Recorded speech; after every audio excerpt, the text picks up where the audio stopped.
Bien. Alors, tous les perroquets ne parlent pas, c'est ce que vous allez nous expliquer tout à l'heure. Hein, Tous les perroquets ne parlent pas, mais avec beaucoup d'insistance et beaucoup de persévérance, on peut même faire parler des petites perruches. Donc c'est quand même assez magique. Mais certains perroquets sont plus parleurs que d'autres, notamment les grilles du Gabon. On va voir tout ça. Dans ce jardin pas banal, près de Nevers, 30 perroquets et perruches rythment la vie de Franck, dresseur professionnel, et de sa femme Marie. Ces oiseaux sont de vrais artistes capables de nombreuses performances. Et ce qui fascine chez ces perroquets surdoués, c'est d'abord la parole. Les perroquets parlent vraiment. C'est vrai qu'il y en a qui s'expriment plus que d'autres. C'est un petit peu un don, on va dire. Hein. Ça dépend s'il veut parler, s'il veut chanter, s'il veut siffler. Ils aiment bien imiter. Hein. Ça, c'est vrai que. Mais ils peuvent tous parler. Hein. Même une petite perruche peut apprendre à parler. Hein. Et ils sont très très intelligents. Coucou. Coucou. Bonjour. Ils sont capables de ressentir le sens du mot. Donc, par exemple, si ça frappe à la porte, ils peuvent dire entrez. Si le téléphone sonne, ils peuvent dire allô. Allô? Gilles, lui, s'est fait plaisir en achetant un gris du Gabon il y a 1 an, son espèce préférée, car ces perroquets sont souvent très bavards.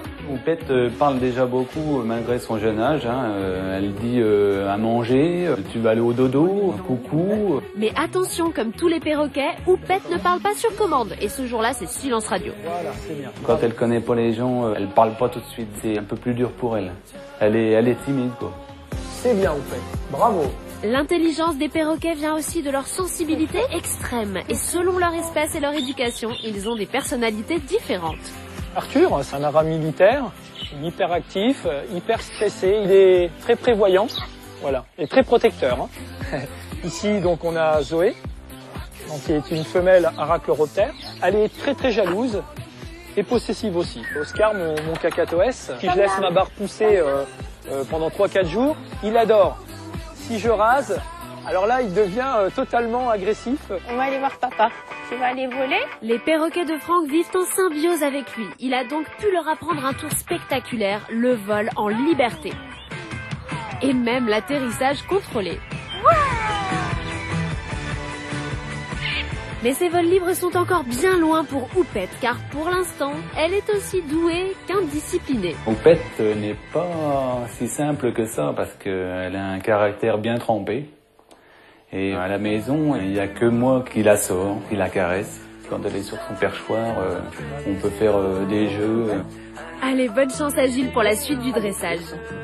Quant à Franck, il a beau vivre avec ses perroquets au quotidien, il continue d'admirer leurs dons naturels. Ce sont des animaux assez sensibles et intelligents. Ils vont essayer un petit peu de copier sur nous, comme s'ils copiaient sur les parents dans la nature. Ils vont nous connaître peut-être en 3-4 jours, et nous, on va apprendre à les connaître en 5 ans ou 10 ans. Donc c'est ça qui est fascinant.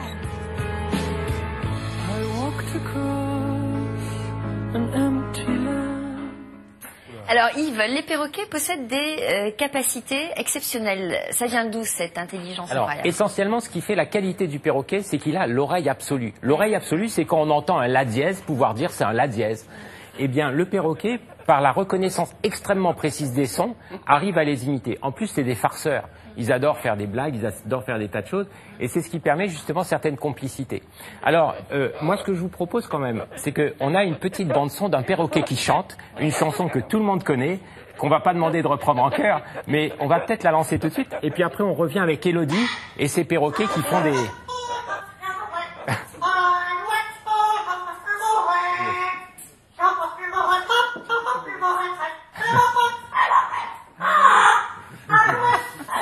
On dirait moi qui chante. Oui, c'est vrai. Hein? C'est vrai. Et en plus, il y a un petit lion qui ressemble Il y a quelques similitudes avec moi qui interprète Cabrel. Alors, on a choisi cette chanson parce que les oiseaux qui plument la tête, ça finit par faire des têtes qui ressemblent à la mienne. Ça se voit. Et donc, c'est une chanson qui était vraiment pour cette émission-là. Alors, ils ont une particularité, c'est qu'ils reproduisent des comportements, c'est ça? Imitent. Ils imitent, ils reproduisent des sons, ils savent danser en cadence, ils savent faire des tas de choses. Élodie, est-ce qu'on peut le faire danser? Alors, qui est Élodie? Présentez-nous Élodie. Bonjour Élodie. Alors Élodie est en fait une personne qui fait des numéros de spectacle avec ses oiseaux. Elle vit tout le temps avec ses oiseaux. Pas de vacances, 365 jours par an avec ses oiseaux. Et du coup, évidemment, elle a une complicité folle avec.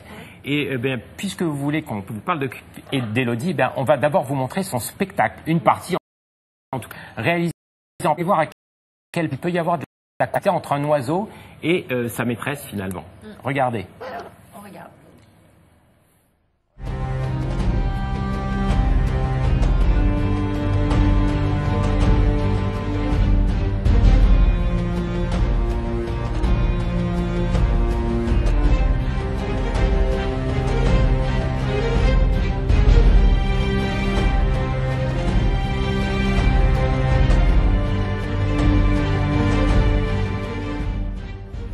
C'est-à-dire, Elodie, quand vous faites un signe de tête, par exemple, ils répondent au signe de tête? Exactement. Alors, donc, je leur demande les choses. Viens là, vite. Elle est en train de faire un câlin, là. Ils savent, hein, quand la musique démarre. Vénus, tu viens? Viens. Elle est un peu intimidée, hein. Mais elle a quand même... Voilà. C'est vous qui l'adressez? Pardon? C'est vous qui l'avez dressée? Oui, tout à fait. Je l'ai eu toute petite. Alors, quand elle fait un câlin, ça se passe comment, par exemple? Alors, les câlins, un petit peu comme les chats. Un petit peu comme les chats. Fais un câlin? Oui, c'est bien, chérie. C'est bien, mon cœur. En fait, Vénus est très, très, très proche de moi. On a vraiment une liaison extrêmement forte, peut-être même plus qu'avec tous mes autres perroquets. Elle donne beaucoup. Par contre, effectivement, c'était très exigeant parce que, comme je vais lui demander beaucoup, je suis en extérieur et je ne travaille pas à la récompense, c'est-à-dire que mes oiseaux sont plein poids, ils mangent. Donc, il faut qu'elle ait tout le temps envie de rester sur moi parce que si elle veut, elle pourrait s'envoler et partir ailleurs. Parce que, effectivement, il y a des personnes qui élèvent leurs perroquets en les sous-alimentant un peu pour qu'ils viennent à la récompense, c'est-à-dire qu'ils viennent parce qu'ils ont un peu faim, donc on les attire. Et là, Elodie, justement, c'est le bénéfice qu'elle donne à ces oiseaux, c'est que ce sont des oiseaux en pleine santé, tout à fait heureux, et ils font ça juste pour le bonheur d'être avec elle. Et c'est pour ça que même en plein air, alors ce sont des oiseaux qui volent, faut le préciser, tous les oiseaux volent, et ceux-là n'ont pas les ailes coupées, n'ont pas été trafiqués pour qu'ils ne volent pas. Eh bien, ces oiseaux qui volent, eh bien, restent avec elle et sont contents d'être en complicité avec elle dans ces numéros. Et ça vous est venu d'où cette passion pour les oiseaux? Alors, j'ai toujours eu la passion des animaux. Voilà, donc ça c'est quelque chose qui était à la base. Je pense que j'ai dû commencer à embêter mes parents, j'avais 3 ou 4 ans. Et en fait, ma première rencontre avec un perroquet, c'était chez un ami. Ça a été le coup de foudre. Et là, je me suis dit, c'est mon truc, il faut que j'en aille. Et qu'est-ce qui fait que certains parlent et d'autres pas? Par exemple, ce magnifique hara. Voilà. Ce magnifique hara, il va pas me piquer là? Alors ça, c'est un hara chloroptère qui s'appelle Barnabé. Ouais. Alors, il parle, lui? Barnabé? Alors Barnabé a quelques mots, on va être sur le allô quand le téléphone sonne, très classique comme Franck disait dans son reportage tout à l'heure. Voilà, allô, bonjour, au revoir. Mais le hara n'est pas un grand parleur. On a plus les gris du Gabon, les Amazones ou Eclectus qui vont monter jusqu'à 50 mots de vocabulaire. En revanche, ça crie très bien. Comment vous lui apprenez à parler? Alors les oiseaux parleurs, comme je peux en avoir à la maison, sont des oiseaux qui naturellement vont reproduire les sons avec la voix du maître pour les gris du Gabon ou leur propre voix pour des espèces comme l'Eclectus. Donc en fait, c'est simplement à force de dire les choses que eux-mêmes vont intégrer ce qui leur plaît. C'est-à-dire qu'il y a des choses qu'ils vont jamais vouloir dire. Lui, il dit quoi? Alors lui, voilà, ça va être allô, bonjour, ça va, donc comment bonne vous nuit. faites pour le faire parler? Alors, je lui demande pas. C'est-à-dire qu'ils vont le faire d'eux-mêmes. Voilà, en fait, ils ont une intelligence de situation souvent. C'est-à-dire que, par exemple, un bonjour, perroquet qui entend... Bonjour Barnabé. Bonjour Barnabé. Voilà, et là, il va pas vous le dire parce que déjà, c'est pas le matin, puisque moi je dis bonjour en arrivant.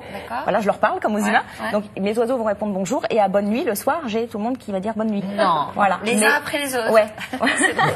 Mais par exemple, vous servez un verre d'eau, Sophie. Vous servez un verre d'eau, le bruit de l'eau qui coule dans le verre, l'oiseau va l'enregistrer. Plus tard, si vous prenez simplement la bouteille d'eau dans la main sans même verser l'eau, l'oiseau va faire le bruit de l'eau qui coule. Et aussitôt, vous allez... Si c'est du rosé? Alors, si c'est du rosé, il fait un bruit légèrement différent. Bonjour les dégâts. Ils dorment où, ces oiseaux? Alors, ils ont leur volière personnelle. C'est très important que l'oiseau ait son espace. En revanche, dans la journée, ils vont aller en volière tous ensemble, puisqu'ils travaillent ensemble dans le numéro, donc il faut qu'ils se connaissent et qu'il n'y ait pas d'effet de domination les uns sur les autres. Et d'autre part, dans leur volière, je peux surveiller les rations, que tout le monde mange bien, etc., etc. Vous en avez combien? 7. D'accord. Alors, il faut savoir... Sophie, c'est très important de le dire pour les téléspectateurs, que les perroquets vivent des dizaines d'années. Quand vous avez un oiseau qui peut vivre 60 ans, c'est évident que c'est un engagement. Et acquérir un oiseau comme ça nécessite des conditions particulières. Il faut un habitat qui soit particulier parce qu'ils peuvent vous manger un tabouret en un rien de temps. ou une chaise, un meuble, etc.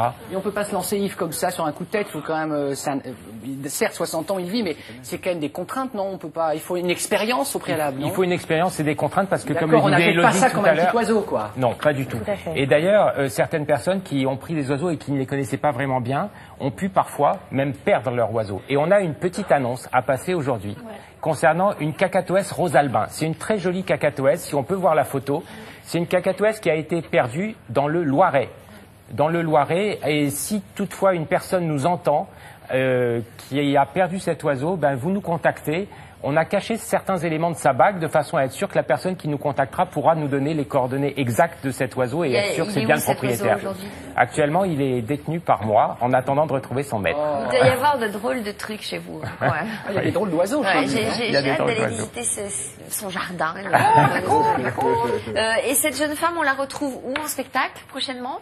Alors, prochainement, la fête médiévale de Provins, également celle de Bayeux, d'Yves-sur-Mer, tout ça c'est au mois de juin.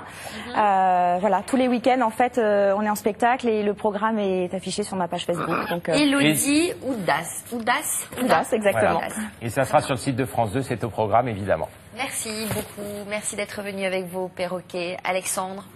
Dit que vos perroquets disent allô, bonjour, ça va. C'est comme nous au standard au 3245, c'est exactement la même chose. Rapidement, une petite vidéo qui est arrivée. Envoyez-nous des vidéos, on adore ça. Sabil qui habite le côté de Drancy. Regardez, ça c'est son perroquet qui est dans. Ah non, ça c'est la photo. Alors, si tu commences par la photo, j'en parle. Ça c'est Elisa qui nous a envoyé une photo qui arrive de Barcelone. Elle était très impressionnée. C'est dans un parc qui s'appelle Port Aventura. Et puis une petite vidéo, si on l'a sous la main, de Sabil qui arrive de Drancy, voilà, qui nous a filmé son perroquet. Malheureusement, il n'y a pas de son. Envoyez-nous vos vidéos. Ça se passe très simplement. vidéo.cap@francetv.fr. Sophie. Très bien, après cette histoire incroyable de perroquet, autre histoire incroyable de cette dame qui avait mis ses objets de valeur dans un coffre à la banque, sauf que la banque n'avait plus jamais retrouvé ce coffre. Exactement. Tout Qu'est-ce commence. qui s'est passé? Il y a eu des travaux entre